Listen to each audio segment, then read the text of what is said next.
కాకినాడలో కందుల దుర్గేష్ మాట్లాడుతున్నారు. ఇప్పుడు ఆ లైవ్ చూద్దాం.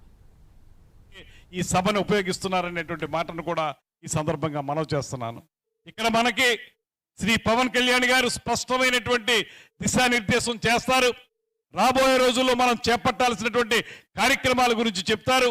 దాన్ని మనం ముందుకు తీసుకెళ్లాల్సినటువంటి బాధ్యత మనందరి మీద ఉంది. దాంతోపాటు నేను ఒక్క మాట అయితే స్పష్టంగా చెప్పగలను. చాలా మంది కష్టపడ్డవారు, ఇవాళ పదవులు వచ్చిన వాళ్ళం మేము మాత్రమే కష్టపడడం కాదు, ముందు కూర్చుని మీరు చాలా కష్టపడ్డటువంటి వాళ్ళు చాలా మంది ఉన్నారు. మీ అందరికీ కూడా సముచితమైనటువంటి గౌరవం రావాల్సినటువంటి ఆవశ్యకత కూడా ఉందనేటువంటి మాటలో ఎటువంటి అనుమానం లేదు. అయితే కొంచెం ముందు వెనక ప్రతి ఒక్కరిని కూడా గుర్తించేటువంటి విధానం మన పార్టీలో ఉంటుందనేటువంటి మాటని మీకు తెలియజేసుకుంటా ఉన్నాను. మన ఉప ముఖ్యమంత్రి గారు, మన పార్టీ అధ్యక్షులు వారు కూడా ఖచ్చితంగా ఎవరైతే కష్టపడి తొలి నుంచి పార్టీలో ఉన్నారో, ముందు నుంచి కూడా పార్టీని ముందుకు తీసుకెళ్ళడానికి కృషి చేస్తూ ఉన్నారో వారందరికీ కూడా ఒక ప్రాతినిధ్యం కల్పించాలనేటువంటి ఆలోచన చేస్తున్నారనేటువంటి మాటని మీకు మనవి చేస్తూ ఉన్నాను. దాంతోపాటు ఇవాళ కొన్ని కమిటీలు వేశారు. కమిటీల ద్వారా మనం రేపు 14వ తారీఖున జరిగేటువంటి కార్యక్రమాన్ని సజావుగా చేసుకోవటానికి, ముందుకు తీసుకెళ్ళడానికి కృషి చేయాల్సినటువంటి అవసరం ఉంది. చాలా మంది ఇంకా మాతో కూడా అడుగుతున్నారు, మమ్మల్ని కమిటీల్లో వేయండి అనేటువంటి మాట. దయచేసి అందరికీ నేను మనవి చేసేది, కమిటీల్లో స్థానం ఉన్నా లేకపోయినా ప్రతి ఒక్కరం కూడా పని చేసుకునేటువంటి అవకాశం ఉంది. అందరం కలిసి పనిచేద్దాం.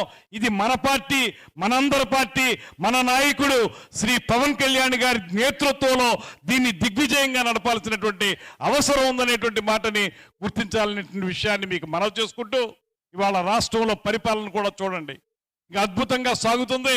ఒక పక్కన దేశంలోనే గ్రేట్ విజనరీ ఆఫ్ ఇండియాగా పేరు పొందినటువంటి శ్రీ చంద్రబాబు నాయుడు గారు ఒక పక్కన ఉంటే, ప్రజల కోసమే అధికారం అనేటువంటి మాటతోటి పేదవాడి కంట కన్నీరు తుడవటమే లక్ష్యంగా అధికారంలోకి వచ్చి ఆ అధికారాన్ని తమ కోసం కాకుండా ప్రజల కోసం ఇవ్వాలనేటువంటి ఆలోచన చేస్తున్నటువంటి కొణిదెల కొదమసింహం శ్రీ పవన్ కళ్యాణ్ గారు మరో పక్కన.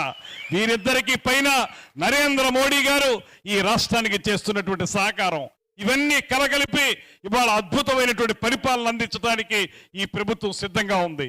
నిన్ననే బడ్జెట్ ప్రవేశపెట్టారు. బడ్జెట్లో మొట్టమొదటి పాయింట్ చూస్తే మీరు మహిళా శిశు సంరక్షణ గురించి పెద్దగా మనం చెప్పడం జరిగింది.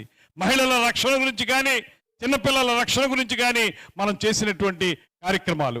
అదేవిధంగా రేపు గత 5 సంవత్సరాలుగా ఏ రకంగా అయితే తెలుగు భాషను ఆ ప్రభుత్వం చంపేసిందో దాన్ని పునరుజ్జీవింపజేయడానికి, తెలుగు భాష యొక్క గొప్పదనాన్ని ప్రపంచ వినివీధుల్లో తెలియజేయడానికి వీలుగా ఈ ప్రభుత్వం కట్టుబడి ఉందనేటువంటి మాటను కూడా స్పష్టంగా తెలియజేశారు. ఈ నేపథ్యంలో జరుగుతున్నటువంటి ఈ ఆవిర్భావ దినోత్సవాన్ని పూర్తిగా విజయవంతం చేయాల్సిన బాధ్యతని మనందరం తీసుకుందాం అనేటువంటి మాటని మీకు మరొకసారి మనవి చేస్తా ఉన్నాను. ఈ ఆవిర్భావ దినోత్సవం ద్వారా ప్రజలకు ఒక సంకేతం ఇద్దాం. మనం చాలా బలంగా ఉన్నాం, జనసేన పార్టీ బలంగా ఉంది. తద్వారా రాబోయే రోజుల్లో కీలకమైన శక్తిగా మనం ఉండబోతున్నాం అనేటువంటి మాటని ప్రతి ఒక్కరికి తెలియజేసే విధంగా మనం పనిచేయాలనేటువంటి మాటను కూడా మీ అందరికీ తెలియజేస్తూ, నీవు నేను మనం, మనం మనం జనం, జనం జనం ప్రభంజనం, ఆ ప్రభంజనమే జనసేన పార్టీ యొక్క బలం అనేటువంటి మాటని మరొకసారి మీ అందరికీ మనవి చేస్తూ సెలవు తీసుకుంటున్నాను. నమస్కారం. జై హింద్.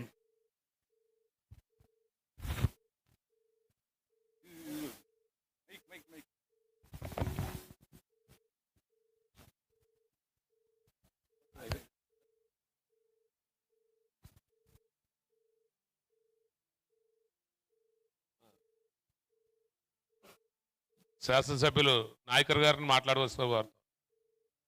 Whip, party whip.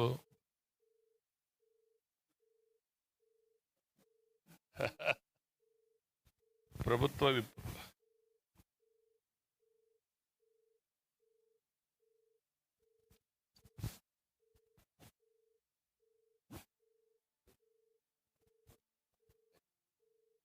అందరికీ నమస్కారం అండి.